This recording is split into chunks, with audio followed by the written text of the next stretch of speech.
was scrolling through the popular social media app Instagram the other day and came across this post from Kris Jenner. While I normally try to avoid any kind of interaction with members of the Kardashian family on my account, I noticed this post after many of the people I followed posted it on their own stories. First of all, the statistic she posted is entirely false, and it was even flagged for spreading misinformation. However, I found it interesting that so many people I barely knew would be this invested in suicide awareness. I looked again at every account that posted this picture on their story and thought to myself, is this a person that I could have an open and honest conversation with about my history with suicide, not needing to worry about judgment or prejudice? And to nearly every single person on that list, my answer was no.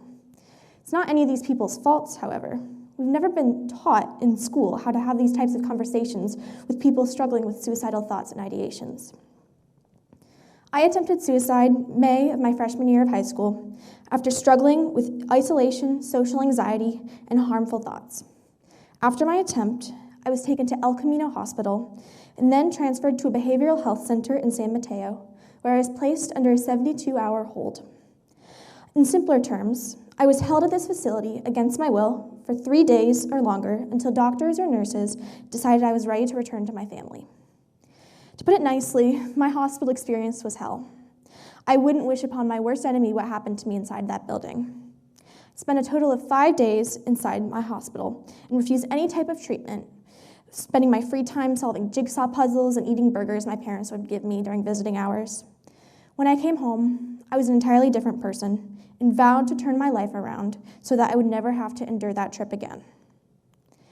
After coming home from the hospital, I immediately was enrolled in an intense and novel type of therapy called dialectical behavioral therapy, or DBT for short.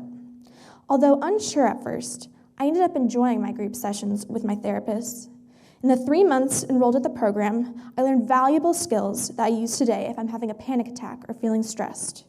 The most useful one for me is TIP, which stands for temperature, intense exercise, paced breathing, and progressive muscle relaxation. If I feel my heart pounding and start to get lightheaded, I practice breathing in for 4 seconds, holding for 4 seconds, exhaling for 4 seconds, and holding for 4 seconds. Now, I want you to try it with me. Put your feet flat on the ground and one hand on your chest. Try to focus on your breath as I give the instructions. Breathe in for 4, hold for 4, breathe out for 4, and hold for 4. You should be feeling much more calm and relaxed now. Whenever you're feeling anxious or stressed, simple breathing exercises like these can help reset your body and mind. In my group therapy sessions, I met other people, girls and boys like me who are openly struggling with anxiety and depression. I learned through my hospital stay and DBT that talking about our feelings, although it seems corny at times, can help steer clear from a suicide attempt. If someone had sat me down and said, "Hey, how are you really feeling?"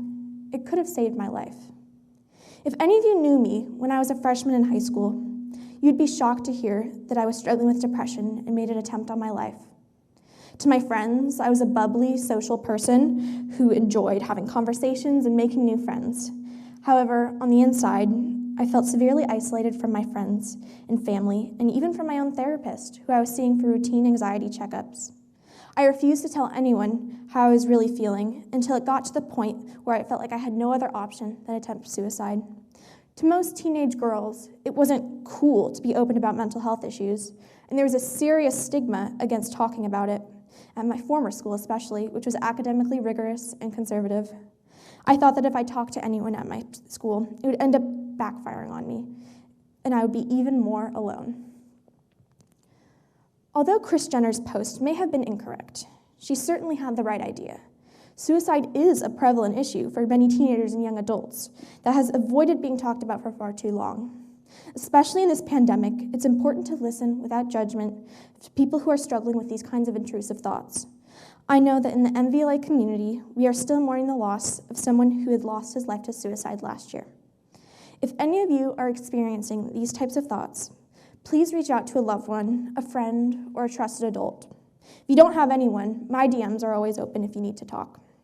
There are also many resources on campus, such as an an anonymous referral form that you can fill out for yourself or for a friend, the National Suicide Helpline, that's confidential and anonymous at all times, or there are counselors on campus if you ever need to talk to someone.